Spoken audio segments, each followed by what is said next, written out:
Did you know that people analytics can be creepy? I suppose I knew that, but how? And how are we going to manage that? That's what we're talking about today. And here we are on the HR Hub podcast with me, Andrea Adams. Keep listening to learn about this and anything related to HR. You can also find me on YouTube. Today, my guest is again Dr. Salvatore Falletta. Dr. Falletta, or Sal, as I'm going to call him, teaches at Drexel University. He has just finished a book called Creepy Analytics about evidence-based HR and ethical people analytics.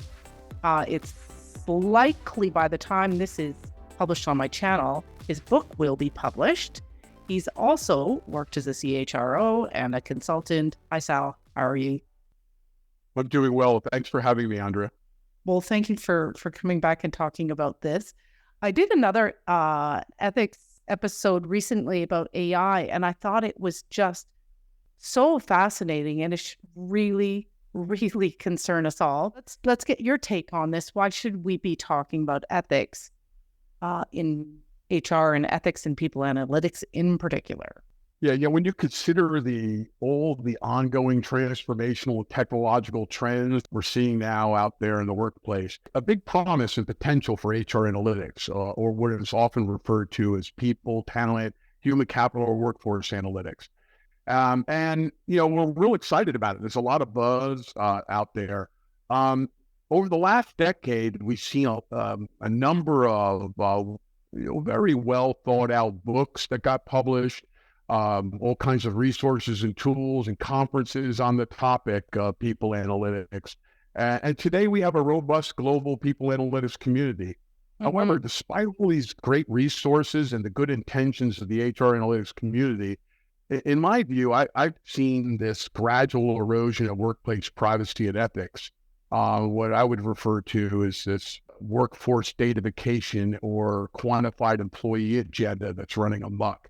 And I think that undermines the potential benefits of HR analytics.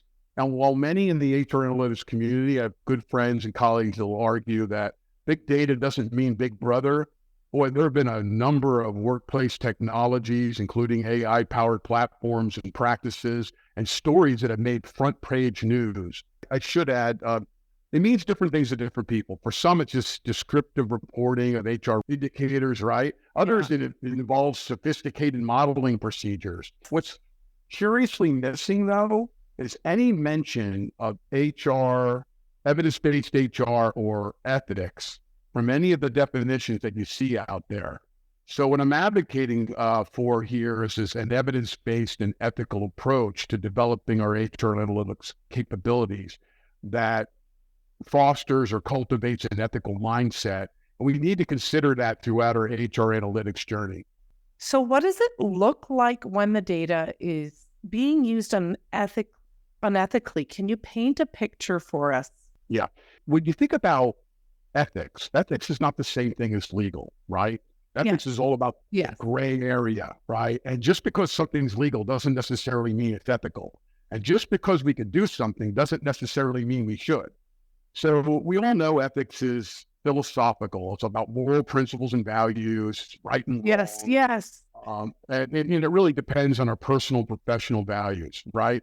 And ethics means different things to different people, right? To a business leader, it's all about, they have legal and regulatory obligations, fiduciary responsibility to do what's right for shareholders and increasing profit. So that's the ethical imperative for them. Whereas academics like myself tend to talk about it from a moral philosophy perspective. But when you talk about ethics and what's ethical or unethical, it really depends. It really depends on the specific practice that you plan to employ.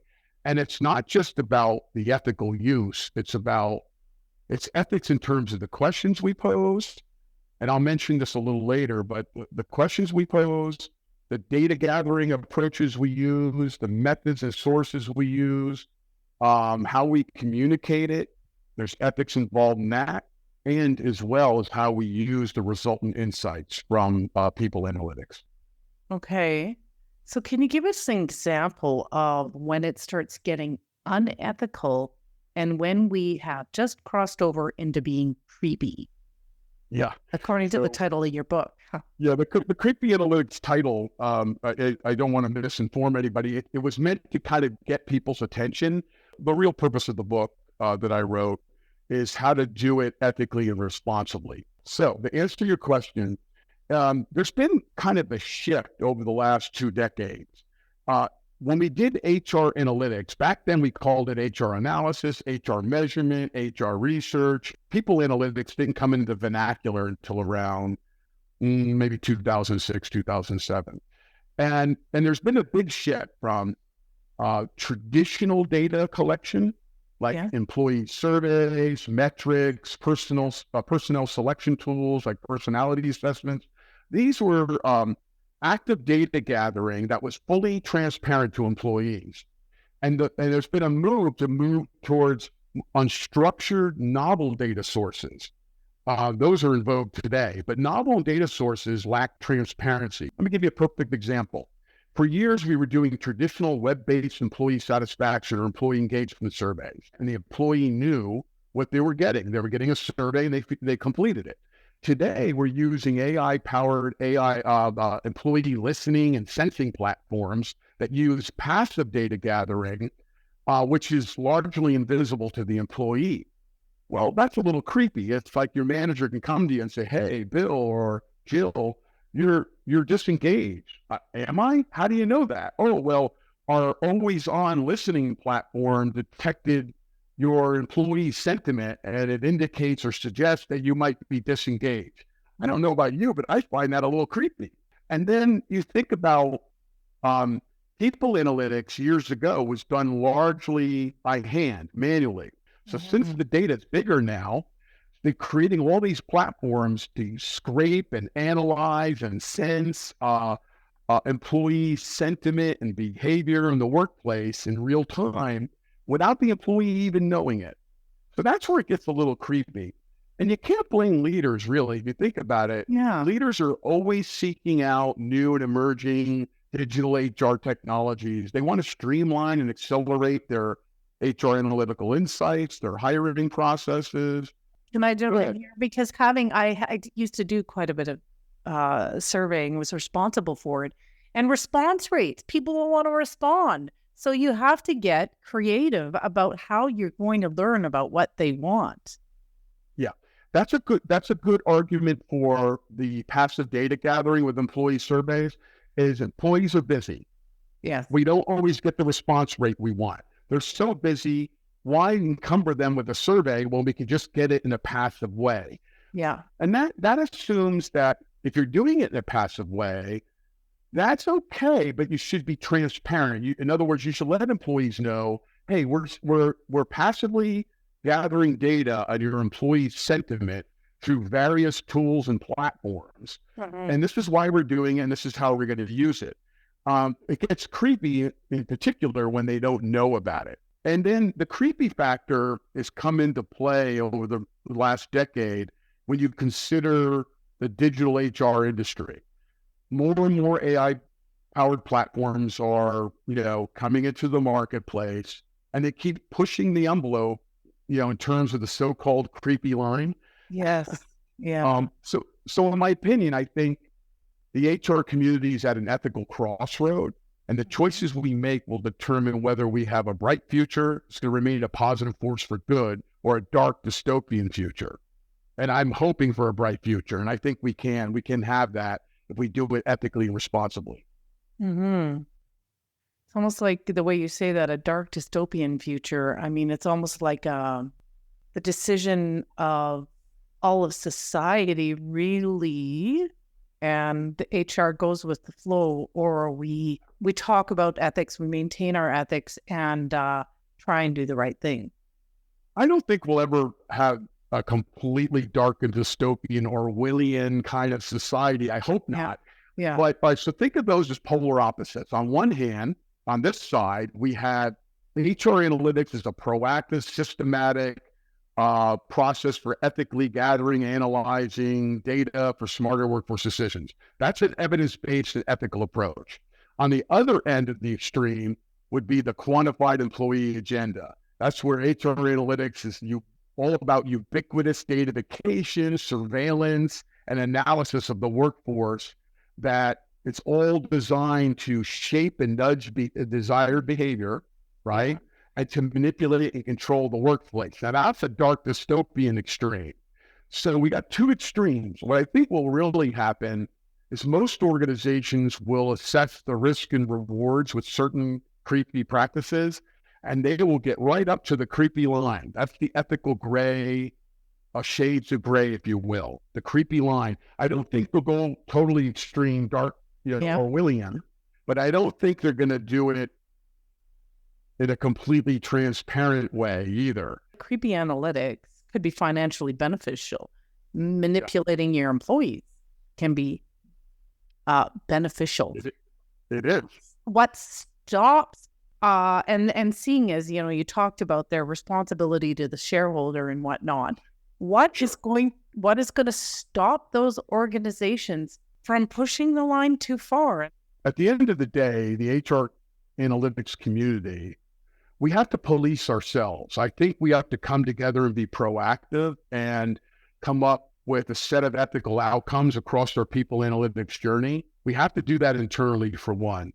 We have to have a data governance structure and ethics charter in place, but also be very transparent, right? Let employees know what we're doing and why, right? But at the end of the day, I think there'll still be some organizations and bad actors that will push the envelope and cross the line. And I think at the bottom line, we're going to need country-specific legislation, I think, to sort it out at the end of the day. Now, we don't at this point in time probably have the laws, or do we? We have some laws that are emerging. Some have just been proposed. So, for example, we've had GDPR, the General Data Protection Regulation. That's been in place in the European Union for quite some time. That has implications for companies in Canada and the U.S. that operate overseas, right? In Europe. Right. Yeah. We also have the recently proposed AI Act, the California Consumer Privacy Act that was passed a few years ago. The recently proposed legislation in the U.S. Senate called the Stop Spying Bosses Act. I'm not kidding. And then, of course, there's been a lot of talk and investigations by EEOC, Equal Employment Opportunity Commission, and the FTC, the Federal Trade Commission, and privacy groups are pushing this around AI-powered platforms, specifically automated decision systems that are involved in selection, like video interviewing tools that look at, they analyze how articulate you are, your micro-expression analysis. Those could be kind of creepy, and the science behind them are not always good. It's a lot of snake oil out there. Yeah. It is promising, the science, but there's a long way to go before they can make these big claims. Can you give us some specific examples of creepy analytics? There's a variety of categories we should consider when we think about creepy analytics. One is the datafication of frivolous factors. So in other words, it's popular now for companies to use customized or bespoke surveys that will ask people seemingly irrelevant questions about their personal life and their preferences. So in other words, what are your pet preferences? Where was your hometown? Where were you raised? What magazines do you subscribe to? That have a little bearing, or a little relevance to their job or job performance. But they're asking it for specific reasons. They're called proxy measures or proxy variables. They know, for example, that people from a small hometown are more likely to stay with the company than if you were born and raised in a major city. Now think about it. Right. They also know that, for example, that dog lovers are more likely to stay with the company than cat people. You're kidding. No. So big data analytics. Stop. Time. Is that true? Yes. The New York Times story. It was online, New York Times. So if you think about it, what they're doing is measuring your personality through proxy. A proxy measure. It's an indirect measure of getting at your personality so that you can't game the test. You have no way of knowing. like you don't know if they want to hear dog person or cat person or what magazine might be correlated with some sort of desired outcome. And my question to you, is it appropriate to base a workforce decision on such frivolous factors and nonsense? But you've just told me it's not nonsense. Well, no, it isn't nonsense. But in other words, the variable itself, the proxy is nonsense, but is it fair to use it? So in other words, legally, they can't stop a company because it's not a protected group. In other words, unless cat people from big cities become a protected group, there's no recourse. You can't stop a company from doing it. Here's the question I'm going to ask you. Can't you distinguish between a great candidate and an average candidate by their resume through the interview process? Do you really have to rely on frivolous factors and variables and proxy measures? But it's also alarming because to enable discrimination based on a whole bunch of other factors undermine the spirit of the legislation so many of our countries have around don't discriminate for age, race, this, and the other thing, that it does not mean just that you're allowed to add to that list because it isn't articulated in. Well, right. Just because it doesn't fit the letter of the law or the 5 or 6 protected groups. Legally, it is. Legally, but you're missing the spirit of the whole thing if you go that direction. Sure. So your mom's friend, what is it? Was it your mom or your friend? Your friend it was somebody I interviewed about AI ethics. Okay. Who used her mom. I don't know if it was really. Okay, so that person that maybe came from a small town that had a cat and they had Botox may not get hired. But everything else is equal. They have a fabulous resume, great skills and competencies. It's crazy, but it's apparently the data's out there. The ability is out there. This sounds crazy, but maybe it isn't that crazy. So on one hand, the AI proponents will say AI will mitigate bias. In other words, you can't use charm in an interview and it levels the playing field. Okay, that's assuming the data you use to train the AI is valid, reliable, and didn't have bias built into it. Okay, it assumes that. You really have no way of knowing what factors and variables you're looking at. Maybe that's fair. Maybe it's not fair. I mean, you could argue that. Is that fair? So if you're a person of color or you have a mixed race, you're a mixed race or a person of color, on one hand, the promise of AI is to mitigate or ameliorate that bias, to give that person, put them on a level playing field when they're interviewing for a job. But it could inadvertently be weeding them out too if the data to begin with was biased. Yeah. Right? Yes. And so that's where the rub is. And that's why EEOC is investigating these selection tools, these automated decision systems that I was mentioning earlier. I like that idea of automated decision tools. Yes. When it's making decisions, you have to be careful. And they have to be able to crack open the box. Yes. No black box AI. HR deserves explainable AI. So that was one example. There's all kinds of workplace surveillance tools that are kind of creepy. There's even companies, get this, that are monitoring non-executive employees for stock dumping as an indicator of disloyalty. Oh, of disloyalty or of organization success? Well, it can go either way, I suppose. But you think about it. So in other words, if you're dumping your stock, that tells your employer that you're probably going to look for another job or you're leaving. Now, C-level execs, there is all kinds of laws that require the company to divulge. In other words, they have to make it public that they're selling shares of stock. The company's going to know. Right. But if you're a non-executive employee in the U.S., that's your personal financial decision.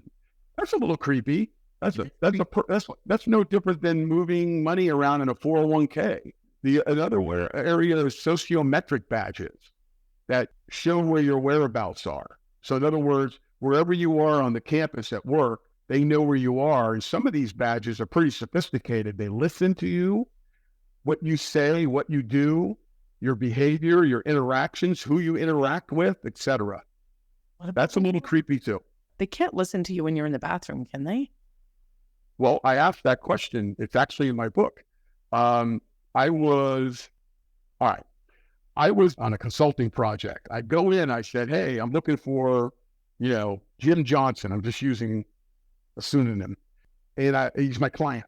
They said, oh, he's in room 9, building 9, room 6. So I jokingly asked, could you tell if he's in the bathroom and what stall he's in? And she didn't think that was very funny. She didn't share my sense of humor, but I thought it was funny. But it begs the question. Yeah, I guess your employer would know if you're in the bathroom, maybe not what you're saying, but there are sociometric badges that can record you. The simple ones just know where you're located at. They use an RFID, radio frequency ID. Most of those just track where you are, but it also can tell them who you're interacting with through proximity. So if you had a meeting with someone else that has a badge, they know you had a lunch meeting with your colleague, right? But there are more sophisticated badges that can actually listen in to your discussions, your sentiment, etc. I kid you not.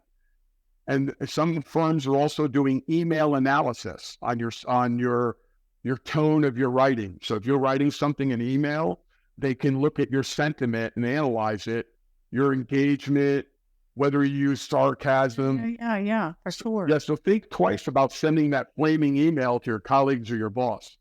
The venting email to your coworker.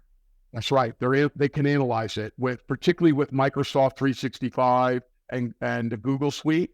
They can easily, even if you delete something, they have it in the cloud and they can analyze it. That's scary. Yeah, that's creepy. Yep, that's in my book. Creepy. Is there any laws? There's no laws that prevent many of these things. These are more ethical. These range from to questionable, right? Or ethical shades of gray to downright creepy. The extent to which they do ultimately depends on individuals' professional and personal ethics and the organization's values and ethics. So it's going to take us to police it because these are ethical issues until country legislation catches up. And as I mentioned earlier, there are some, we're seeing some movement in terms of AI and automated decision-making systems, but some of these other creepy, quote unquote, creepy practices, they could be done. They could be done. And there's nothing an employee can do. They ultimately, though, employees can make a choice on whether or not they want to work there. Where can someone learn more? There are a number of good resources out there. I mentioned Al Adamson's People Analytics Future of Work website, and he has a podcast, People Data for Good, and they routinely talk about ethics in the context of HR and people analytics. Jonathan Fuhrer and David Green wrote a great book called Excellence in People Analytics, How to Use Workforce Data to Create Business Value. That's a great book, and they mention ethics several times throughout the book.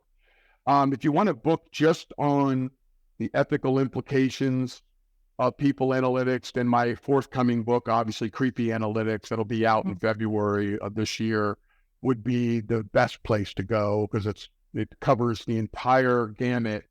And I also outline the HR analytics cycle. I provide a cycle, a 7-step process that includes 7 specific ethical outcomes, including managing ethical stakeholder expectations, ensuring that you pose ethical questions and hypotheses for people analytics, that you use ethical sources, you use ethical methods, you do ethical analysis and interpretation, that you provide ethical insights and storytelling in terms of your communication, and more importantly, ethical use in making ethical decisions. So I cover all 7 of those in the book. Right. That's a lot. That's a lot. You could do a whole episode on that alone. Well, thanks, Sal. I'm thinking about ethics and how we really do need to be considering this. However, we've reached the end of this episode. Thanks for listening out there. We'll catch you next time when I talk with another insightful guest.